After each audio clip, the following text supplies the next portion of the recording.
রোডের বাসায় নেতাকর্মীদের ভিড়, স্মরণ করলেন প্রয়াত নেতার বর্ণিল কর্মজীবন। দলীয় শৃঙ্খলা না থাকার কারণে নির্বাচনে প্রতিরোধ গড়তে পারেনি বিএনপি। নোয়াখালীতে মির্জা ফখরুল শপথ নিতে পারেন গণফোরামের 2 সংসদ সদস্য, জানালেন ডক্টর কামাল। নির্বাচনে ব্যর্থ বিএনপির নালিশই এখন অবলম্বন, মন্তব্য ওবায়দুল কাদেরের। বললেন, নেতাকর্মীরা ঐক্যবদ্ধ থাকার ফলেই আওয়ামী লীগের নিরঙ্কুশ বিজয়। দেশ ও জাতির স্বার্থে বিরোধী দলে যাওয়ার সিদ্ধান্ত জাতীয় পার্টির, জানালেন জিএম কাদের। বিরোধী দলীয় চিফ হুইপ রাঙা, সংসদে শক্তিশালী ভূমিকার প্রত্যাশা। এবং পর্যাপ্ত হ্যাচারি না থাকায় কাঙ্ক্ষিত চিংড়ি পোনা পাচ্ছেন না দক্ষিণাঞ্চলের চাষিরা, কমেছে রপ্তানির হারও। বিপর্যয় রোধে উন্নত প্রশিক্ষণের আশ্বাস মৎস্য বিভাগের।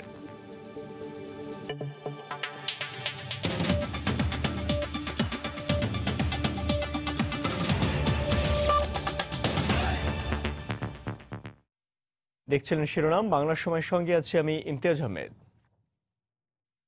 কথা ছিল চিকিৎসা শেষে দেশে ফিরে শপথ নেবেন নবনির্বাচিত সংসদ সদস্য হিসেবে, আবারও পাশে দাঁড়াবেন মানুষের। সেই ফেরার পথ রুদ্ধ করে দিল মৃত্যু নামের অমোঘ সত্য। গণমানুষের অকুণ্ঠ ভালোবাসায় শ্রদ্ধেয় নেতা সৈয়দ আশরাফুল ইসলামের মরদেহ হজরত শাহজালাল বিমানবন্দরে পৌঁছার পর থেকেই ফুলেল শ্রদ্ধায় সিক্ত হন।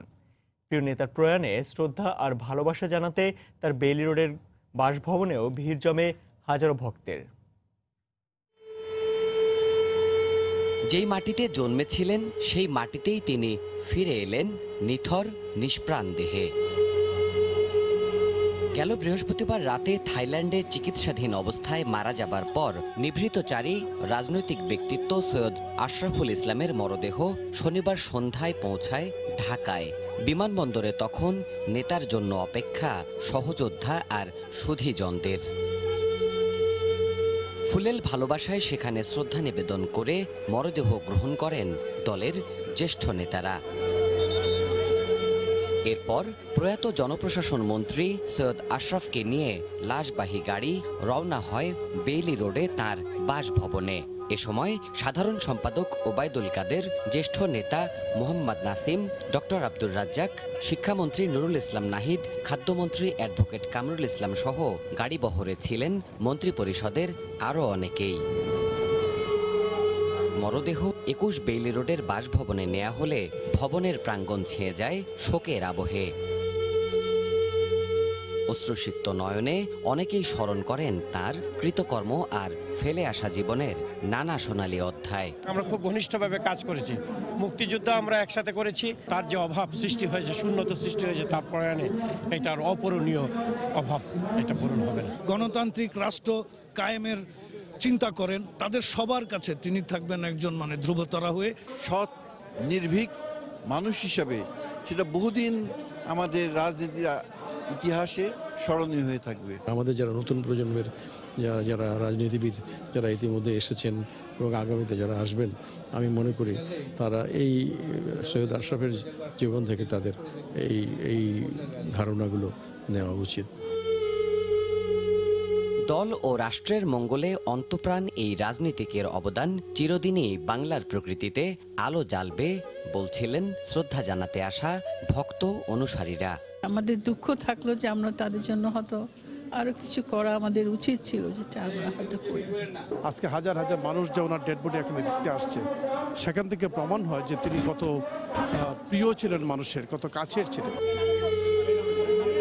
পরে হিমঘরে রাখার জন্য মরদেহ নেওয়া হয় সেনানিবাসের সম্মিলিত সামরিক হাসপাতালে। রোববার সকালে ঢাকায়, দুপুরে কিশোরগঞ্জ ও ময়মনসিংহে 3 দফা জানাজা শেষে প্রজ্ঞাবান এই রাজনীতিককে বনানী কবরস্থানে দাফনের মাধ্যমে শেষ বিদায় জানাবে পুরো জাতি। দেবাশিস রায়, সময় সংবাদ, ঢাকা।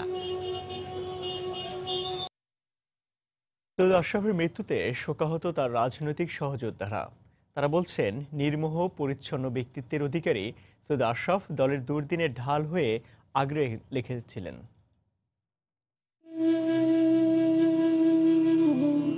সৈয়দ আশরাফুল ইসলাম পরিচ্ছন্ন রাজনীতিবিদ হিসেবে যিনি সবার কাছে, সব রাজনৈতিক দলের কাছে সমাদৃত।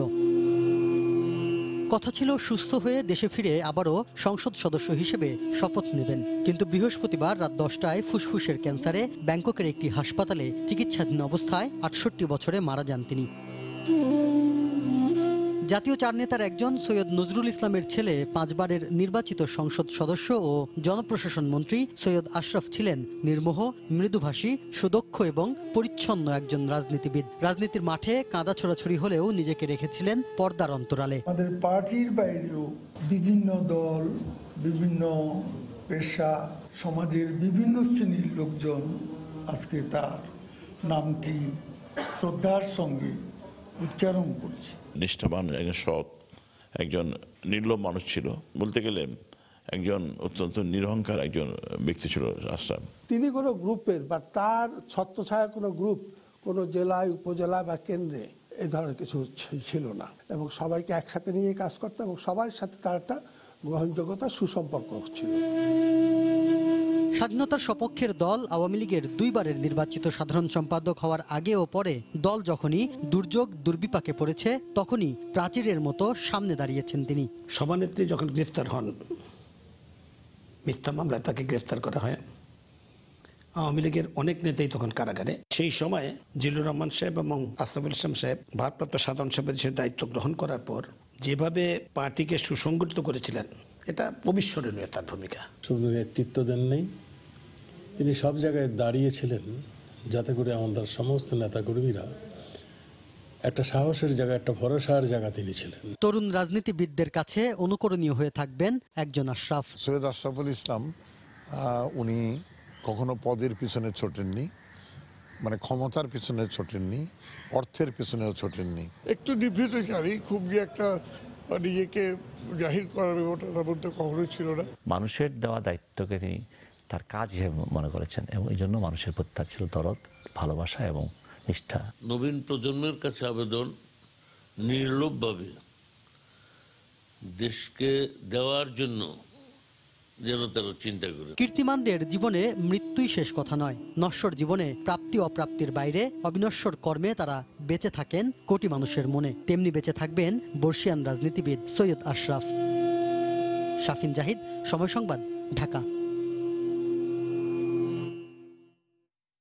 দলীয় শৃঙ্খলার অভাবে একাদশ জাতীয় সংসদ নির্বাচনে বিএনপি শক্ত প্রতিরোধ গড়ে তুলতে পারেনি বলে মন্তব্য করেছেন দলটির মহাসচিব মির্জা ফখরুল ইসলাম আলমগীর। নোয়াখালীতে আইনজীবী সমিতির মতবিনিময় সভায় দলীয় নেতাকর্মীদের উদ্দেশ্যে একথা বলেন তিনি। এদিকে নোয়াখালী জেনারেল হাসপাতালে চিকিৎসাধীন সুবর্ণচরে ধর্ষিতা গৃহবধূকে দেখতে গিয়ে সরকারের সমালোচনা করেন মির্জা ফখরুল।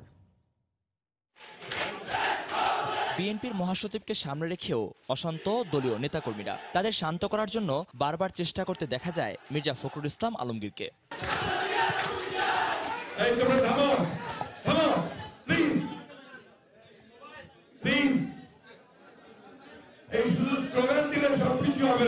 শনিবার দুপুরে নোয়াখালী জেলা আইনজীবী সমিতির মতবিনিময় সভায় এ ঘটনা ঘটে। নোয়াখালীতে গণধর্ষণের শিকার গৃহবধূর আইনি সহায়তা নিশ্চিতের লক্ষ্যে এ সভার আয়োজন করা হয়। এ সময় দলীয় নেতাকর্মীদের নিয়ে ক্ষোভ প্রকাশ করেন মির্জা ফখরুল। সব ভোট কেটে নিয়ে চলে গেছে, কেউ তো বাধা দিতে পারেননি, কারণ আমরা সংখ্যায় অনেক, আবেগ অনেক, উত্তেজনা অনেক, কিন্তু শৃঙ্খলা নেই। সারা বাংলাদেশে এটাই হয়েছে। কেন পারিনি? এই জন্য আমরা মরার আগেই মরে যাচ্ছি। কেন মরে যাচ্ছি আমরা? কেন রুখে দাঁড়াচ্ছি না? আর কোন যুদ্ধই জয়লাভ করা যায় না যদি শৃঙ্খলার মধ্যে দিয়ে, পরিকল্পনার মধ্যে দিয়ে সেই যুদ্ধ না করা যায়। শনিবার সন্ধ্যায় ফেনীর দাগনভূয়ায় বিএনপি নেতাকর্মীদের নিয়ে আরেকটি মতবিনিময় সভায় অংশ নেন মির্জা ফখরুল। এ সময় সরকারের সমালোচনা করে নতুনভাবে নির্বাচন অনুষ্ঠানের দাবি জানান তিনি।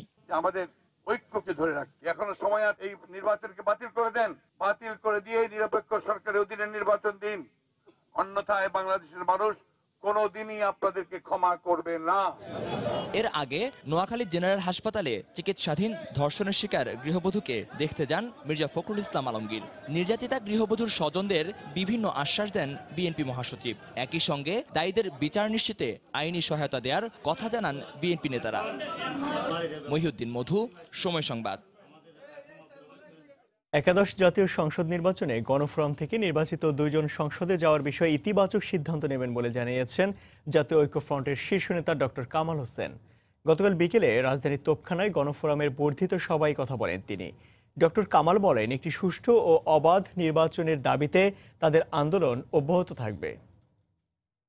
এটা সুনির্দিষ্ট আলোচনা করে আমরা সিদ্ধান্ত নেব।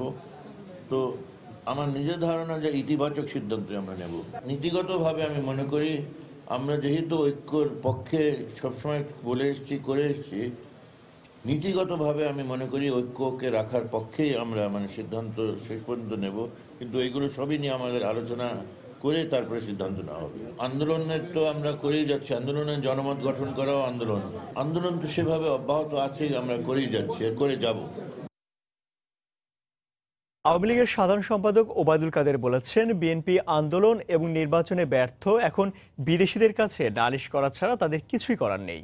গতকাল সকালে রাজধানী বঙ্গবন্ধু এভিনিউতে দলের কেন্দ্রীয় কার্যালয়ের যৌথ সভায় বক্তব্য রাখেন তিনি। ওবায়দুল কাদের বলেন, দলের নেতাকর্মীরা ঐক্যবদ্ধ থাকার কারণেই জাতীয় নির্বাচনে দলের নিরঙ্কুশ বিজয় সম্ভব হয়েছে।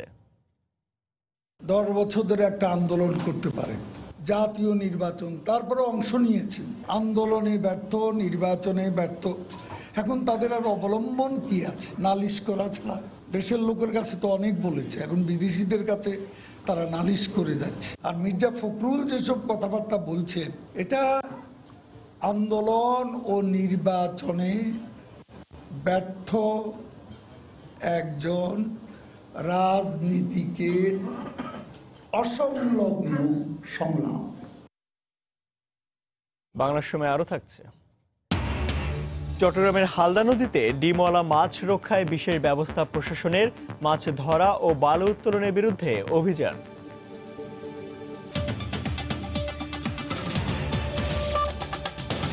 ও জাতির স্বার্থে বিরোধী দলে যাওয়ার সিদ্ধান্ত নিয়েছে জাতীয় পার্টি। সময় সংবাদকে এই কথা জানিয়েছেন পার্টির কো চেয়ারম্যান জিএম কাদের। দলটি একাদশ জাতীয় সংসদে শক্তিশালী বিরোধী দল হিসেবে ভূমিকা রাখতে চায় বলেও জানান তিনি। আমাদের চেয়ারম্যান সাহেব যে সিদ্ধান্তটি নিয়েছেন, উনি আলাপ আলোচনা করে এবং নিজের অভিজ্ঞতা বা দেশের স্বার্থের কথা চিন্তা করে এই সিদ্ধান্তটি নিয়েছেন যে আমরা মন্ত্রী পরিষদে কেউ আমাদের দল থেকে অংশগ্রহণ করবে না।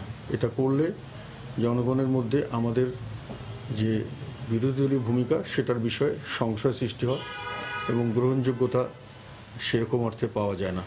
আমরা চাই যে জনগণের কাছে গ্রহণযোগ্যভাবেই আমরা যেন উপস্থিত হতে পারি। পর্যাপ্ত হ্যাচারি না থাকায় দক্ষিণাঞ্চলের চাষিরা কাঙ্ক্ষিত পোনা পাচ্ছেন না।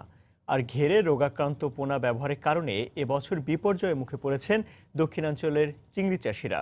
রপ্তানিকারকরা বলছেন, চলতি বছর এ অঞ্চল থেকে কমেছে চিংড়ি রপ্তানির হার। অপরদিকে বড় ধরনের লোকসানের মুখে রয়েছে চাষিরা। চিংড়ি চাষে বিপর্যয় রোধে চাষিদের উন্নত প্রশিক্ষণের ব্যবস্থার আশ্বাস দিয়েছে মৎস্য বিভাগ। তরিকুল ইসলামের রিপোর্ট, ক্যামেরায় ছিলেন আবুল বাশার।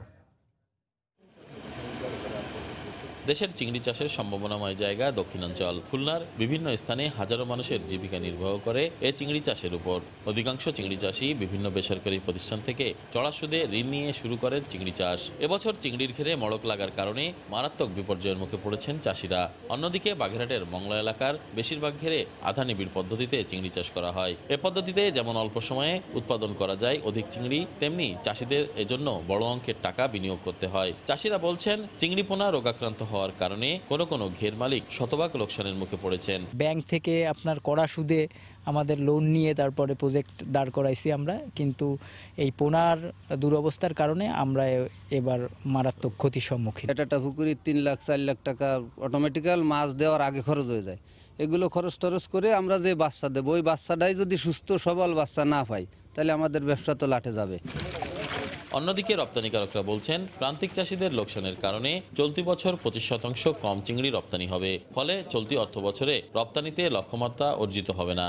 আমাদের এই বছর যে টার্গেট সেটা হচ্ছে 700 মিলিয়ন মার্কিন ডলার। তা আমরা যেখানে 508 মিলিয়ন গত বছর আয় করেছিলাম, সেখানে এই বছর তো 700 মিলিয়ন কি 508 মিলিয়ন ডলারই আমরা রাখতে পারবো না। চিংড়ি চাষে বিপর্যয় রোধে চাষিদের উন্নত প্রশিক্ষণের পাশাপাশি অর্থঋণ সহায়তার ব্যবস্থা করা হবে বলে আশ্বাস দেন এই মৎস্য কর্মকর্তা। ভালো ভালো ফার্মারদের আমরা ট্রেনিং করিয়েছি এবং তাদেরকে আমরা এই বার্তাগুলি পৌঁছানোর চেষ্টা করেছি যে আপনারা নির্দিষ্ট ঘনত্ব ছাড়বেন, ভালো সিড দিবেন, রোগমুক্ত সিট দিবেন, SPF 15 দিবেন। হিমায়িত খাদ্য রপ্তানিকারক সূত্রে জানা যায়, খুলনা বিভাগ থেকে প্রায় 70% চিংড়ি রপ্তানি করা হয়। চিংড়ি চাষে বিপর্যয়ের কারণে চলতি বছর যার পরিমাণ কমে দাঁড়িয়েছে প্রায় 55%। তরিকুল ইসলাম, সময় সংবাদ, খুলনা।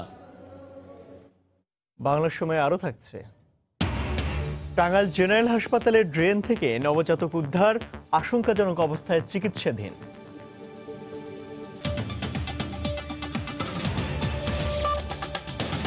চট্টগ্রামের হালদা নদীতে ডিমওয়ালা মাছ রক্ষায় বিশেষ কর্মসূচি শুরু করেছে হাটহাজারী উপজেলা প্রশাসন। এরই অংশ হিসেবে গতকাল নদীতে অভিযান চালায় ভ্রাম্যমাণ আদালত। নদীতে মাছ ধরা এবং ড্রেজার দিয়ে বালু উত্তোলন বন্ধ করতে এই কার্যক্রম বলে জানান সংশ্লিষ্টরা। শাকত টিপুর ক্যামেরায় বিস্তারিত জানাচ্ছেন কমল দে। দক্ষিণ এশিয়ার সর্ববৃহৎ প্রাকৃতিক মৎস্য প্রজনন ক্ষেত্র উত্তর চট্টগ্রামের হালদা নদীকে রক্ষায় বিশেষ ক্রাশ প্রোগ্রাম নিয়েছে প্রশাসন। এখান থেকে প্রতি বছর অন্তত 400 কোটি টাকার মাছের ডিম উৎপাদন করা হয় এবং তা ছড়িয়ে দেওয়া হয় সারা দেশে। বিশেষ করে মে, জুন এবং জুলাই এই 3 মাস মাছের ডিম পাড়ার সময়। আর এই ডিম পাড়ার সময়কে নিরাপদ রাখার জন্য প্রক্রিয়া শুরু করতে হয় জানুয়ারি থেকে। আর এরই অংশ হিসেবে হাটহাজারী উপজেলা নির্বাহী কর্মকর্তা রুহুল আমিনের নেতৃত্বে শুরু হয় বিশেষ ক্রাশ প্রোগ্রাম। সকালে নদীর বিভিন্ন এলাকায় ঘুরে মাছ ধরার জন্য যেসব জাল ফেলা হয়েছে তা তুলে ফেলা হয়। এছাড়া এই নদীতে এখন থেকে সব ধরনের মাছ ধরা এবং বালু তোলা সম্পূর্ণরূপে নিষিদ্ধ করা হয়েছে। এই নদীটাকে কোনো ধরনের বিষ প্রয়োগ, জাল ফেলে, ভাসা জাল বা ঘেরা জাল ফেলে মাছ শিকার বা ডেজারের মাধ্যমে বালু উত্তোলন করে মাছকে মধ্যে ডিস্টারবেন্স তৈরি করা, এইগুলো আমরা একদম 100% মনিটরিং করছি, যাতে করে কেউ কোনো জাল ফেলা থেকে শুরু করে মাছ শিকার করা, বর্ষিতে মাছ শিকার আমরা মনিটরিং করার চেষ্টা করছি। পাশাপাশি যদি কেউ ড্রেজার বা কোনোভাবে বালু উত্তোলন চেষ্টা করে তাৎক্ষণিকভাবে আমরা ব্যবস্থা নিচ্ছি। মাছকে বাঁচাবার জন্য আমাদের যে হ্যাচারিগুলো আগে ছিল প্রাকৃতিক, এগুলোকে আমরা ইউনো মহোদয়ের নেতৃত্বে আমরা নতুন কমিটি করেছি এবং এটা মডিফাই করার জন্য আধুনিক পদ্ধতির জন্য ডিমগুলো ফুটানো যায় তার ব্যবস্থা করতেছি ইউনিয়ন পরিষদ থেকে বরাদ্দ দিয়ে। এদিকে রাতের অন্ধকারে নদী থেকে মাছ চুরির অভিযোগ রয়েছে দীর্ঘদিন ধরে। এরই আলোকে স্থানীয় ইউপি চেয়ারম্যানদের নেতৃত্বে গঠন করা হয়েছে একাধিক কমিটি। রাতের অন্ধকারে এই কমিটির সদস্যরা পুরো নদীতে অভিযান চালিয়ে যাচ্ছে। খাগড়াছড়ি পার্বত্য জেলার মানিকছড়ি থেকে উৎপন্ন হয়ে এই নদী মিশেছে কর্ণফুলী নদীতে। মূলত বছরের 3 মাস মাছগুলো ডিম ছাড়ার জন্য চলে আসে হালদা নদীতে। আর এই সময় নদীর বাঁকে বাঁকে তারা ডিম ছাড়ে। এই ডিম আরোহণ করেন স্থানীয় চাষিরা। এরপর তারা নিজস্ব পদ্ধতিতে উৎপাদন করে ডিমের পোনা এবং তা ছড়িয়ে দেয় সারা দেশে। চট্টগ্রামের হাটহাজারীর হালদা নদী থেকে কমল দে, সময় সংবাদ। টাঙ্গাইল জেনারেল হাসপাতালের ড্রেন থেকে জীবিত অবস্থায় একটি নবজাতককে উদ্ধার করা হয়েছে। নবজাতকটি হাসপাতালে স্পেশাল কেয়ার ইউনিটে চিকিৎসাধীন রয়েছে। হাসপাতাল কর্তৃপক্ষ জানায়, শুক্রবার সন্ধ্যায় ডায়রিয়া ওয়ার্ডের পেছনে একটি ড্রেনে জীবিত অবস্থায় একটি ছেলে নবজাতক দেখতে পান হাসপাতালের কয়েকজন নার্স। এ সময় হাসপাতালে চিকিৎসা নিতে আসা এক নারী শিশুটিকে উদ্ধার করে শিশু ওয়ার্ডে ভর্তি করেন। শিশুটির অবস্থা এখনও শঙ্কামুক্ত নয় বলে জানিয়েছেন চিকিৎসক। উদ্ধার হওয়া নবজাতকের পরিচয় জানা যায়নি।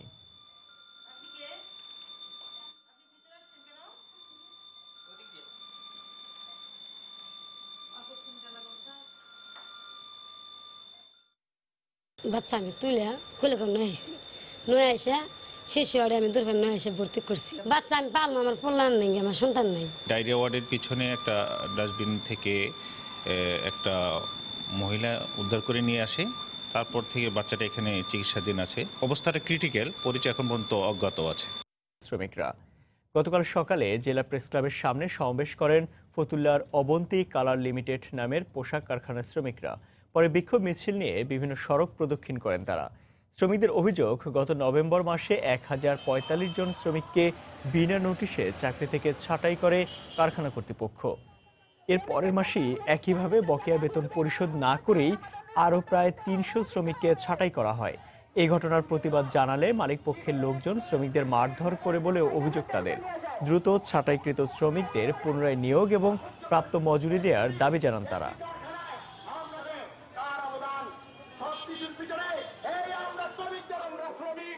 বাংলার সময়। দিনাজপুরে মাইন বিস্ফোরণ ট্র্যাজেডি দিবস আজ। 1972 সালের এদিন মহারাজা স্কুল প্রাঙ্গণে মুক্তিযোদ্ধার ট্রানজিট ক্যাম্পে আকস্মিক মাইন বিস্ফোরণে শহীদ হন বিজয় ছিনিয়ানা 5 শতাধিক মুক্তিযোদ্ধা। প্রায় 800 মুক্তিযোদ্ধা স্বাধীনতা যুদ্ধ পরবর্তী উত্তরবঙ্গের বিভিন্ন স্থান থেকে হানাদার বাহিনীর পুঁতে রাখা মাইন অপসারণ করে মহারাজা স্কুল প্রাঙ্গণ ক্যাম্পে জড়ো করেন। 1972 সালের 6 জানুয়ারি দুটি ট্রাক থেকে মাইন নামানোর সময় একজন মুক্তিযোদ্ধার হাত থেকে একটি মাইন মাটিতে পড়ে যায়। সাথে সাথে সেখানে বিস্ফোরণ ঘটে, কেঁপে ওঠে গোটা এলাকা।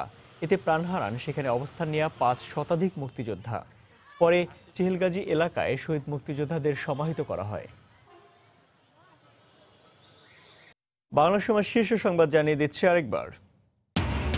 সৈয়দ আশরাফের মরদেহ এক নজর দেখতে বেইলি রোডের বাসায় নেতাকর্মীদের ভিড়। স্মরণ করলেন প্রয়াত নেতার বর্ণিল কর্মজীবন। দলীয় শৃঙ্খলা না থাকার কারণে নির্বাচনের প্রতিরোধ গড়তে পারেনি বিএনপি। নোয়াখালীতে মির্জা ফখরুল শপথ নিতে পারেন গণফোরামের 2 সংসদ সদস্য, জানালেন ডক্টর কামাল। নির্বাচনে ব্যর্থ বিএনপির নালিশে এখন অবলম্বন, মন্তব্য ওবায়দুল কাদেরের। বললেন, নেতাকর্মীরা ঐক্যবদ্ধ থাকার ফলেই আওয়ামী লীগের নিরঙ্কুশ বিজয়। দেশ ও জাতির স্বার্থে বিরোধী দলে যাওয়ার সিদ্ধান্ত জাতীয় পার্টির, জানালেন জিএম কাদের। বিরোধী দলীয় চিফ হুইপ রাঙা, সংসদে শক্তিশালী ভূমিকার প্রত্যাশা। এবং পর্যাপ্ত হ্যাচারি না থাকায় কাঙ্ক্ষিত চিংড়ি পোনা পাচ্ছেন না দক্ষিণাঞ্চলের চাষিরা, কমেছে রপ্তানির হারও। বিপর্যয় রোধে উন্নত প্রশিক্ষণের আশ্বাস মৎস্য বিভাগের। এই ছিল বাংলার সময়। যে কোনো খবর পেতে ভিজিট করুন সময়নিউজ.tv। আপনার মোবাইলে সময় সংবাদ দেখতে ও সকল খবর পেতে ডাউনলোড করুন সময় অ্যাপ। সঙ্গে থাকুন সময়ের।